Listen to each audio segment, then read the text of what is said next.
Spectrum Tamil நேயர்களுக்கு வணக்கம். மக்கள்லாம் ரொம்பவே பயந்து போய் பெட்ரோல் நிலையங்கள்ல பெட்ரோலும் டீசலையும் வாட்டர் கேன்ல பிடிச்சிட்டு, இன்னும் சொல்ல போனால் இந்த 24 ஹவர்ஸ் பெட்ரோல் பங்க்ல விடிய விடிய மக்கள் மிக நீண்ட கியூல காத்திருந்து அடிச்சு பிடிச்சி எப்படியாவது வாங்கி வச்சிடணும்னு வாங்கி வைக்கிறாங்க. உள்ளபடியே அந்த நிலைமைக்கு தான் இன்னைக்கு நம்ம இருக்கமா அப்படிங்கிறதும், இவங்க இப்படி செய்யறதுனால இருக்கக்கூடிய ஆபத்து அப்படிங்கிறதையும் தமிழக அரசு, இன்னும் சொல்ல போனா எண்ணெய் நிறுவனங்கள் சொன்னது என்ன, எல்பிஜி சிலிண்டருக்கான பிரச்சனை அப்படிங்கிறது உருவாகி இருக்கு அப்படின்னு சொல்லி மக்கள் ரெண்டையும் போட்டு கன்ஃபியூஸ் பண்ணிக்கிறாங்களே. உள்ளபடியே ஷார்டேஜா இல்ல வதந்தியா, விவரமா பார்க்கலாம். முதல்ல ரெண்டா பிரிச்சுக்கணும். எல்பிஜி, சிஎன்ஜி போன்ற அந்த இயற்கை எரிவாயுவிலிருந்து எடுக்கப்படக்கூடிய சமையல் எரிவாயு மற்றும் பெட்ரோல், டீசல். பெட்ரோல் டீசலுக்கு எந்த பிரச்சனையும் இல்லை அப்படிங்கிறதா உண்மை நிலையா இருக்கு. அப்படின்னா சமையல் எரிவாயுக்கு பிரச்சனை இருக்குன்னு ஒத்துக்கிறியா அப்படின்னு கேட்டனா இல்ல. பிரச்சனை வந்தால் அதை சமாளிப்பதற்கான முன்னெச்சரிக்கை நடவடிக்கையை தான் மத்திய அரசு எடுத்திருக்கு. வணிக பயன்பாட்டுக்கான சிலிண்டர்களுடைய அந்த விநியோகத்தை அவங்க குறைச்சிருக்காங்க, நிறுத்தல குறைச்சிருக்காங்க. ஸோ அப்படி இருக்கும்போது முதல் தேவையாக வீட்டு உபயோக சிலிண்டர்களுக்கான தேவையா இருக்கணும். அவங்களுக்கு எந்த விதத்திலையும் எவ்வளவு நாள் போர் தொடர்ந்தாலும், எந்த போர் அமெரிக்கா இஸ்ரேல் சேர்ந்து ஈரானை தாக்குகிறார்களோ அந்த போர், ஹார்மூஸ் ஜலசந்தியில கப்பல்கள் வரக்கூடாது என்று ஈரான் சொல்லி இருப்பதாலும், அதை மீறி 2 கப்பல்கள் வந்தபோது அந்த 2 கப்பல்களையும் ஈரான் தாக்கியதாக வந்தக்கூடிய செய்திகளை மக்கள் பார்த்திருக்காங்க.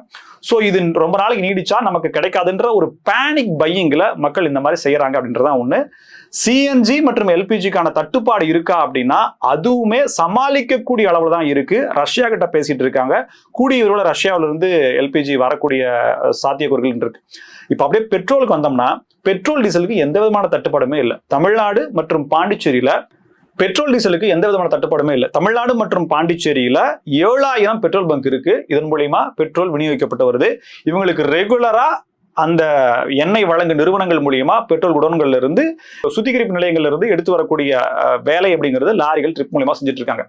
இந்த நிலையங்கள்லையும் சுத்திகரிப்பு நிலையங்கள் இருக்கிறது, ஸ்டாக் இருக்கிறது, எல்லாமே சேர்த்து டோட்டலா ஒரு 21 நாட்களுக்கு தேவையான பெட்ரோல் மற்றும் டீசல் தமிழ்நாட்டுக்கு, சென்னைக்கு தேவையானது இருக்கு அப்படிங்கிறத பெட்ரோல் வழங்கக்கூடிய எண்ணெய் நிறுவனங்கள், ஐஓசிஎல், ஹெச்பிசிஎல், பிபிசிஎல் போன்ற நிறுவனங்கள் வெளிப்படையா தெரிவிச்சிருக்காங்க.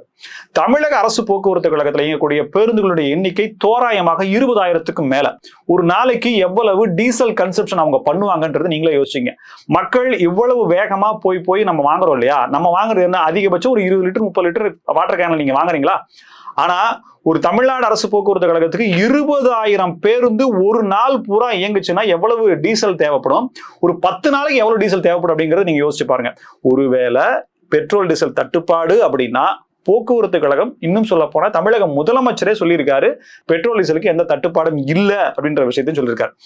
மக்கள் எல்பிஜி சிலிண்டருக்கு ஏற்பட்ட தட்டுப்பாடையும், அந்த கமர்சியல் சிலிண்டருக்கு குறுக்கப்பட்ட ஒரு சின்ன விஷயத்தையும் கன்ஃபியூஸ் பண்ணிக்கிட்டு பெட்ரோல் டீசலை தேடி அப்படியே பங்குக்கு ஓடுறாங்க. இது பேனிக் பையிங். முழுக்க இதுல எந்த உண்மையும் இல்லை. ரெண்டாவது, இந்த பெட்ரோல் டீசலை வீட்டுல சேமிச்சு வைக்கிறதுனால இருக்கக்கூடிய ஆபத்துக்களை நீங்க கண்டிப்பா உணர்ந்தே ஆகணும். ஒட்டுமொத்த தமிழ்நாட்டுக்குமே ஒரு நாளைக்கு 12,000 14,000 கிலோ லிட்டர் அளவுக்கான இந்த பெட்ரோல் டீசல் ரெண்டும் சேர்த்து தேவை அப்படிங்கறத ஒரு புள்ளி விவர கணக்கா சொல்றாங்க. இது மாதிரி கிட்டத்தட்ட 21 நாட்களுக்கு தேவையான அந்த விஷயம், அந்த பொருட்கள் நம்ம கிட்ட ஸ்டாக்ல இருக்கு. இதை தாண்டி வெளிநாட்டுல இருந்து க்ரூட் ஆயிலா வாங்கிட்டு வந்து அதை ரீஃபைன் பண்ணாமே ஒரு இடத்துல ஸ்டோர் பண்ணி வைப்பாங்க. சோ ரீஃபைனரி சென்னை மணலில இருக்கக்கூடிய அந்த ரீஃபைனரிஸ் இருக்காங்க இல்லையா, அவங்களுக்கும் கண்டினியூஸா, அதாவது க்ரூட் ஆயில் இல்ல, ரீஃபைன் பண்றதுக்கு ஆயில் இல்லைன்னு சொல்லி நிறுத்த முடியாத அளவுக்கு அதுவும் இன்னொரு 15-20 நாட்களுக்கு தேவையான ரா க்ரூட் ஆயிலையும் அவங்க சேவ் பண்ணி வச்சிருக்காங்க. சோ அந்த மணலில் இருக்கக்கூடிய அவங்களும் கண்டினியூஸா பண்ணுவாங்க.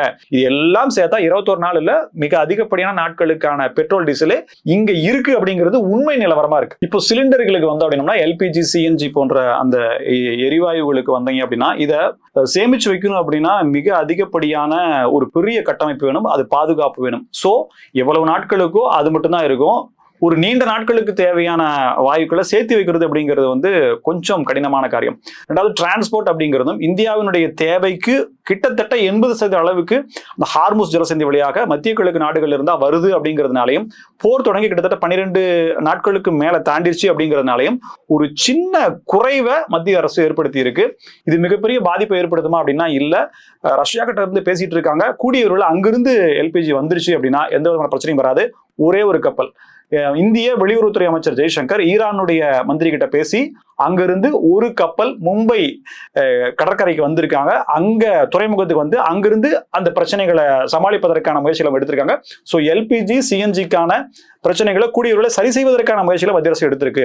இப்ப பெட்ரோல் டீசலுக்கு வந்து அப்படின்னா மக்கள் வாங்கி கொண்டு செல்லக்கூடிய கேன்கள்ல வாங்கி கொண்டு செல்லக்கூடிய அந்த பெட்ரோல் டீசலால என்ன பாதிப்பு ஏற்பட போகுது? மக்கள் தண்ணி கேன்ல பெட்ரோலையும் டீசலையும் வாங்கி கொண்டு வைக்கிறாங்க, குறிப்பா பெட்ரோலை வாங்கி வைக்கிறாங்க. ஆனா அந்த கேன் கூட அந்த பெட்ரோல் அப்படிங்கிறது பிளாஸ்டிக்கை ஊடுருவக்கூடிய நம்ம அரிக்கக்கூடிய வேலைகளை செய்யும் அப்படிங்கிறதும் திறந்திருக்கும். அந்த வாய் வந்து திறந்திருக்கு இல்லைங்களா, அந்த வாய் திறந்திருக்கிற அளவை வச்சு அந்த பெட்ரோல் ஆவியாகி கிட்டத்தட்ட ஒரு 10 ரூம்ல வச்சிருக்கீங்க அப்படின்னா அந்த இடம் பூராகவே ஒரு எரிவாயு நிரம்பக்கூடிய அளவிற்கான ஒரு ஆபத்து அப்படிங்கிறதும், ஒரு சுவிட்ச் ஆன் பண்ணாலோ, வீட்டில் இருக்கக்கூடிய எலக்ட்ரிக் சுவிட்ச் லைட்டை போடுறீங்க இல்ல வேற ஃபேனை போடுறீங்க அப்படின்னாலுமோ, இல்ல போனை ஆன் பண்ணி நீங்க ஏதாவது ஸ்க்ரோல் பண்றீங்கனாலோ ஒரு தீ விபத்து ஏற்படுவதற்கான வாய்ப்புகள் அப்படிங்கிறதும் ரொம்ப அதிகமா இருக்கு. இதையெல்லாம் தாண்டி பெட்ரோல்ல ஆக்டான் அப்படின்னு இருக்கு. இந்த ஆக்டானுடைய அளவை பொறுத்து தான் உங்களுக்கு மைலேஜ் மற்றும் வாகனத்தினுடைய நன்மை அப்படிங்கிறது இருக்கும்.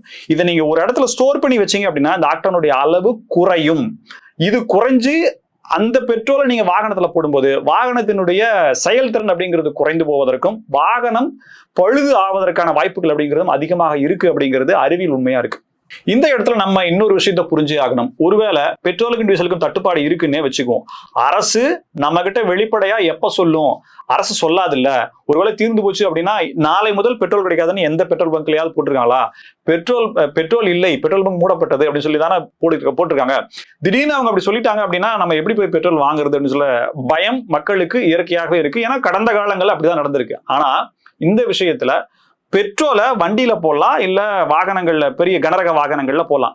நீங்க கேன்ல பிடிக்கிறதுக்கு கொடுக்குறாங்க, 20 லிட்டர் கேன்ல பிடிக்கிறீங்க, பேரல்லாம் கொண்டு வந்து பிடிக்கிறாங்க. ஒருவேளை பெட்ரோலுக்கு டீசலுக்கு தட்டுப்பாடு ஏற்படுதுன்னே வச்சுக்குவோம்.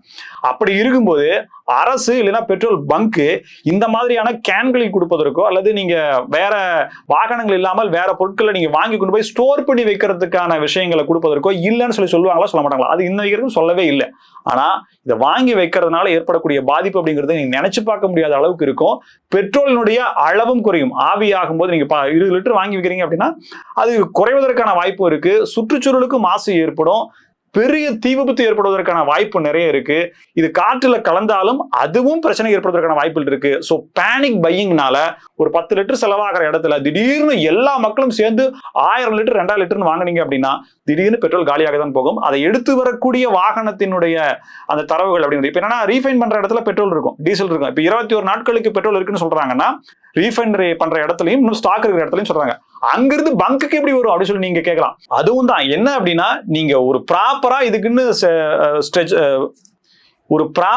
இதுக்குன்னு பிளான் பண்ணி இருக்கக்கூடிய விஷயங்கள்ல ஏதோ ஒரு 10% ஜாஸ்தி பண்ணலாம். திடீர்னு 200% 300% ஜாஸ்தி ஆகும்போது யாருனாலையுமே அந்த இடத்துல கொடுக்க முடியாது. அதனாலதான் ஒரு சில பங்குகள் பெட்ரோல் இல்லை அப்படின்ற மாதிரியான வாசகங்களும், இன்னும் சொல்ல போனா இரவுல பெட்ரோல் இல்லைன்னு சொல்ற மாதிரி மூடக்கூடிய சம்பவங்களும் நடக்குது. ஆனா பேனிக் பையிங்னாலதான் முழுமையான பெட்ரோல் தட்டுப்பாடு அப்படிங்கிறத நினைக்கிறாங்களே தவிர உள்ளபடியே பெட்ரோலுக்கான தட்டுப்பாடு அப்படிங்கிறது இனி வரவும் போவதில்லை, இப்பயும் இல்லை அப்படிங்கறதா உண்மை நிலை. பெட்ரோல் பங்குக்கு லாரியில பெட்ரோல் டீசலோ வரும், அதை பைப் மூலியமா அண்டர் கிரவுண்ட் டேங்குக்கு அவங்க இறக்குவாங்க. இப்படி இறக்கும் போது அந்த கொண்டு வந்த டேங்குக்கும் அண்டர் கிரவுண்ட் டேங்குக்கும் போகும்போது பாத்தீங்கன்னா 0.1 இருந்து 0.2% அளவுக்கான பெட்ரோல் வேப்பர் ஆயிரும் சொல்றாங்க. இதுக்கு பேரு ரெய்டு வேப்பர் பிரஷர் சொல்றாங்க. கோடை காலங்கள், அதாவது வெப்பநிலை அதிகமா இருக்கக்கூடிய காலங்கள்ல இந்த ஆர்விபி குறைவாகவும், அதே பனிக்காலங்கள்ல ஆர்விபி அதிகமா இருக்கிறதாகவும் அவங்களே அதை மாடிஃபிகேஷன் பண்ணி தான் கொடுக்குறாங்க, பெட்ரோல் நமக்கு கொடுக்குறாங்க. ஸோ ஒரு பாதுகாப்பா டேங்க்ல இருந்து வரக்கூடிய விஷயங்களே இந்த அளவுக்கு நடக்கும்போது நீங்க ஒரு பாத்திரத்துல வாங்கி வைக்கிறீங்க அப்படின்னா இதுவும் எவாபரேட் ஆகும். இது என்னன்னா எக்ஸ்ப்ளோசிவ் ஆகிறதுக்கான வாயுக்களை அந்த இடத்துல அதிகமா இருக்கும் அப்படிங்கிறதா பல பிரச்சனைகள் இருக்கு. ஒரு பெட்ரோல் வேணும் அப்படிங்கிறதுக்காக, டீசல் வேணும் அப்படிங்கிறதுக்காக நம்மளுடைய உயிரையே பணையம் வைக்கிறது அப்படிங்கிறதும், இன்னும் சொல்ல போனா வீட்டில் இருக்கக்கூடிய பலருக்கும் இதனால பிரச்சனைகள் ஏற்படுது அப்படிங்கிறதையும் ரொம்ப ஜாக்கிரதையாக கையாள வேண்டியது அரசு. இதை எப்படி எடுத்துக்குதுன்றதை தவிர நம்ம உயிர் அப்படிங்கிறது விலை மதிக்க முடியாது. எந்த விதமான தட்டுப்பாடும் இல்லை அப்படிங்கிறதா உண்மையான விஷயமா இருக்கும் நிலையில நீங்க வாங்கி வச்சு பின்னாடி நம்ம யூஸ் பண்ணலாம் அப்படின்னு வைக்கிறதுனால நமக்குத்தான் லாஸ் அப்படிங்கிறதும், இன்னும் சொல்ல போனா அரசு வழிகாட்டுதல் காட்டக்கூடிய விஷயங்களை கவனம் செலுத்தி பாதுகாப்பா இருக்கணும் அப்படிங்கிறது தான் வேண்டுகோளா இருக்கு. வேறொரு காணொலி சந்திப்போம். இணைந்திருங்கள். ஸ்பெக்ட்ரம் தமிழோடு. நன்றி நேயர்களே.